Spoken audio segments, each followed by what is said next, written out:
4.4mm 이어폰 잭 어디다 쓰는 걸까요? FIO M21 장비를 구매했는데 못 보던 단자가 있었습니다. 일반적인 이어폰, 그러니까 3.5mm 직경의 이어폰 단자가 아닌 조금 더 넓은 단자더라고요. 궁금해서 좀 찾아봤더니 이게 좀 더 좋다는 거예요. 그래서 닥치고 구매. 실제로 들어보니 음악이 매우 좋아졌습니다. 이전에는 좀 조용하게 들리던 음악이 매끈하고 화끈하고 화려하게 변했죠. 훨씬 더 깊이 있게 변했다는 얘기예요. 이 말이 무엇을 의미하냐? 네, 이제 3.5파이로 못 돌아가겠다 입니다. 점검, 구독과 좋아요.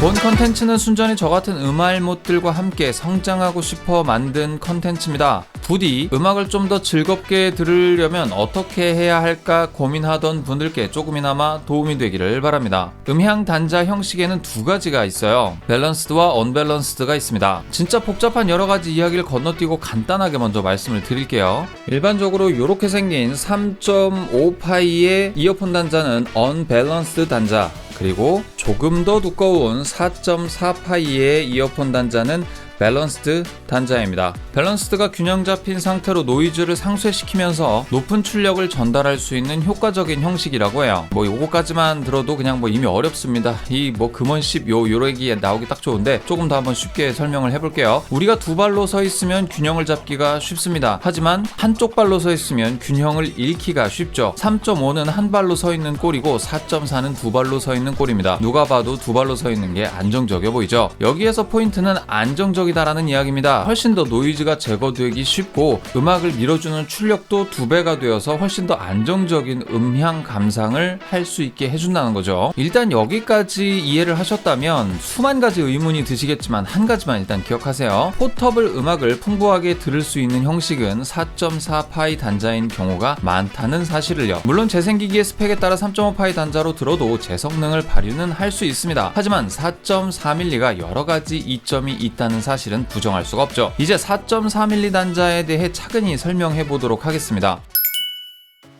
이 기술을 이해하려면 19세기까지 거슬러 올라가야 돼요. 전화를 개발한 벨 연구소에서 이 기술이 처음 생겨났다고 합니다. 도시마다 통신망을 연결하기 위해서 전화선을 길게 깔고 보니까 노이즈와 잡음이 미친 듯이 들렸다는 거예요. 이게 구리선으로 연결된 전화선 자체는 주변의 진동이나 주변 사람들의 어떤 전파, 파형 이런 것들 때문에 중간에 노이즈가 섞여 들어가기 굉장히 쉽다는 거예요. 옆집 통화 내용이 들리기도 하고, 기차 지나가는 소리가 들리기도 하고, 차 진동 소리가 들리기도 하고, 이 모든 것들이 전부 다 이 전선을 타고 들어왔다고 하는 거예요. 거리가 멀어질수록 이 노이즈는 커지고 사람의 목소리는 작아지게 됐죠. 이 사람의 소리를 분간하기 위해서 소리를 증폭을 시키면 노이즈도 같이 커져버리게 되는 문제가 발생을 합니다. 이걸 해결을 못했다면 아마 지금 우리가 사용하고 있는 아이폰 같은 것들은 개발이 안 됐을 수도 있습니다. 이 전화 기술 자체가 발전을 할 수 없었기 때문이겠죠. 이때 엔지니어들은 하나의 아이디어를 떠올립니다. 노이즈는 선 전체에 끼는 거니까 두 줄로 일단 신호를 보내보자. 하나는 정상적인 신호로 보내고 하나는 이 정상적인 신호를 역방향으로 뒤집은 신호를 보내자. 그러고서 요 두 개가 이렇게 쭉 같은 선을 타고 달려갈 거 아니에요? 이 같은 선을 타고 달려갈 때 이 달려가는 중에 주변에서 오는 노이즈는 이 두 개의 선에 동시에 작용을 하게 됩니다. 그렇게 되면 정상적인 신호에도 노이즈가 타고 역전시킨 신호에도 노이즈가 타게 돼요. 그렇게 되면 얘네들이 도착하는 지점에서 합쳐보게 되면 이 노이즈들은 같은 방향으로 발생을 했단 말이에요. 얘는 정상위파, 얘는 역위상파, 이런 식으로 갔어. 같이 이렇게 갔단 말이에요. 같이 노이즈는 같은 방향으로 뿅뿅뿅뿅뿅뿅 노이즈가 일었어. 그러면 얘를 뒤집어서 다시 해보면 노이즈가 확실히 티가 나게 된다는 겁니다. 그렇게 되면 요 노이즈가 서로 상쇄가 된다는 거예요. 없어지는 거죠. 결과는 놀라웠습니다. 거리가 멀어져도 사람 목소리는 또렷하게 들렸어요. 노이즈가 효과적으로 제거가 된 거죠. 이것이 현대에 들어서 공연장으로, 스튜디오로 기술이 들어가게 되면서 음악을 제작하고 사람들이 듣는 형식, 그러니까 레코딩돼서 배포되는 음악에 효과적으로 적용이 되기 시작했다는 겁니다. 공연장에선 말할 것도 없고요. 녹음실에서는 반드시 필수적인 요소가 되었죠. 아주 조금의 노이즈도 허용할 수 없는 환경이 만들어지게 된 겁니다. 이렇게 해서 이 밸런스드 기술이 원래는 언밸런스드로 들어도 어차피 이거는 길이가 그래봐야 몇 킬로미터가 되는 게 아니고 기껏해야 1m야. 그러니 그냥 언밸런스드로 들어도 크게 관계가 없어 라고 생각했었던 사람들 사이에서 이어폰 기술이 굉장히 고도화되고 민감해지고 굉장히 하이파이 음향이 되면서 이 짧은 구간에서도 노이즈가 섞이는 것, 그러니까 음향 감상을 위해서 간섭되는 그 모든 것들을 제거한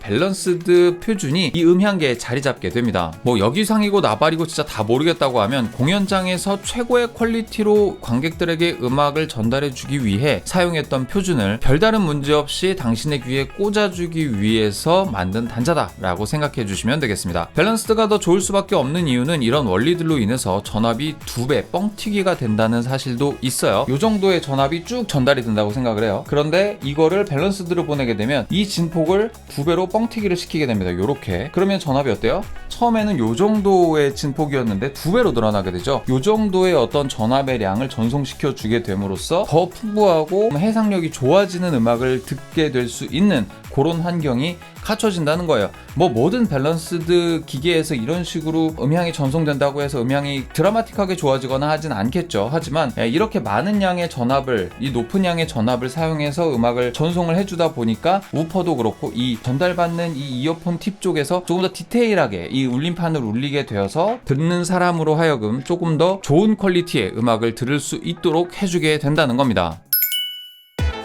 여러분들이 듣는 음악의 좌측 이어폰에서 나는 소리와 우측 이어폰에서 나는 소리가 약간의 차이가 있다는 사실은 인지하고 계실 거예요. 이 때문에 공간감이 생기고 입체감이 발생을 하게 되는데 4.4 밸런스 단자는 이런 플러스 마이너스 기술을 각각 좌우 채널에 독립적으로 보내주게 됩니다. 한마디로 왼쪽 플러스 왼쪽 마이너스 접지, 오른쪽 플러스 오른쪽 마이너스 이렇게 배정이 되어 있어서 이 신호들이 아주 일관되게 사람 귀 속으로 이렇게 꽂아주게 된다는 거예요. 그러다 보니까 각각 좌우 채널에 굉장히 풍성한 소리가 귀에 들어오게 되고 음감하는 사람으로서는 하이파이 음향의 최정점에서 음악 감상을 할 수가 있게 된다는 겁니다. 자, 그럼 여기서 의문점이 생기죠. 접지는 그렇다 치고 신호만 생각하면 4개 극성만 있으면 되네 라는 생각이 듭니다. 3.5짜리도 4개짜리가 있긴 있어요. TRRS라는 표준으로 나온 이어폰들입니다. 보통 마이크가 장착된 이어폰들은 이렇게 하나, 둘, 셋, 4개의 극성으로 이루어져 있어요. 각각이 어떤 역할을 하냐면 왼쪽 채널, 오른쪽 채널, 접지부 채널, 마이크 채널 이렇게 4개가 나뉘어져 있어요. 그러면 그냥 굳이 뭐 표준 새로 만들 것 없이 그냥 여기에다가 왼쪽 플러스 왼쪽 마이너스, 오른쪽 플러스 오른쪽 마이너스 이렇게 넣어가지고 그냥 꽂아서 쓰면 되지 않아? 이런 의문이 생기게 됩니다. 뭐 굳이 뭐 단자 또 새로 만들고 기술 개발하고 뭐 번거롭게 또 그거 만들어서 집어넣을 공간에다가 배터리 조금 더 넣어가지고 음향 재생에 시간이나 늘리는 게 낫지? 뭐 이렇게 생각하실 수도 있는데 요게 안 되는 이유가 있습니다. 인간은 관성의 종족이죠. 이미 대중화된 사극성 3.5파이는 얘도 그렇게 동작을 하고 이 이어폰이 꽂히는 모든 기기들은 대부분 다 이 형식을 표준으로 받아들이도록 설계가 되어 있습니다. 이렇게 설계된 표준에다가 요게 만약에 3.5파이라고 가정하면 이렇게 밸런스드로 된 녀석을 사극성만 딱 구성해가지고 얘를 폭 꼽는다? 그러면 어떻게 되냐? 붐! 이렇게 된다는 거예요.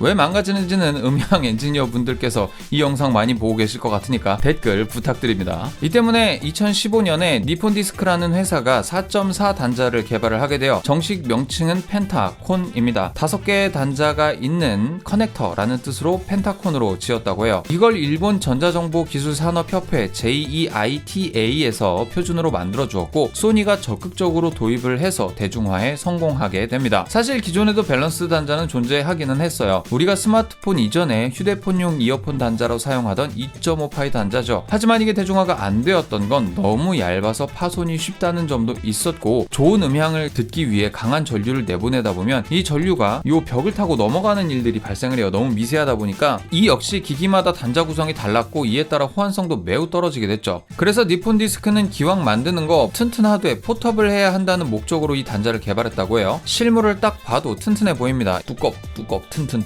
그런데 3.5파이 단자는 비교적 얇고 조금 허약해 보입니다. 얘도 파손이 좀 쉽다는 단점이 있었어요. 뭐 이렇게 비교해보면 굉장히 차이가 나는 걸 볼 수 있습니다. 되게 단단해 보이죠? 그리고 우리가 일반적으로 야 그럼 이거 쓰면 되지 라고 생각했던 5.5파이 단자는 너무 이렇게 뭉툭하고 두꺼워가지고 요거를 이제 포터블하게 사용하기는 좀 어렵다라는 점이 있었어요. 그래서 개발된 게 4.4파이 단자다 라는 겁니다. 자, 이제 우리는 이게 좋다는 걸 알았으니까 구매를 해야 합니다. 알리를 보니까 4,000원짜리도 있고 쿠팡을 보니 3만원짜리도 있고요. 유명 음향 전문 사이트에 들어가 보니까 요 단자 파는 줄질할 수 있는 이 줄을 교체해서 볼 수 있는 요 단자를 파는 게 200만원짜리도 있고 1000만원짜리도 있고 아주 다양합니다. 어마어마하죠. 뭘 사야 할까요? 결론만 말씀드릴게요. 알리에서 구매를 하신다면 가격으로 보시고 상표로 판단하시고 또 상세 페이지나 물품으로 판단하셔서 좋은 제품으로 골라서 가져가시기를 바랍니다. 그래서 저는 추천드리기로는 좀 믿을만한 쇼핑몰에서 판매하는 4.4파이 단자를 지원하는 줄을 구매하셔서 줄질을 해보시기를 추천을 드립니다. 아니 그럼 수천만원짜리는 왜 사요? 라고 말씀하실 수 있는데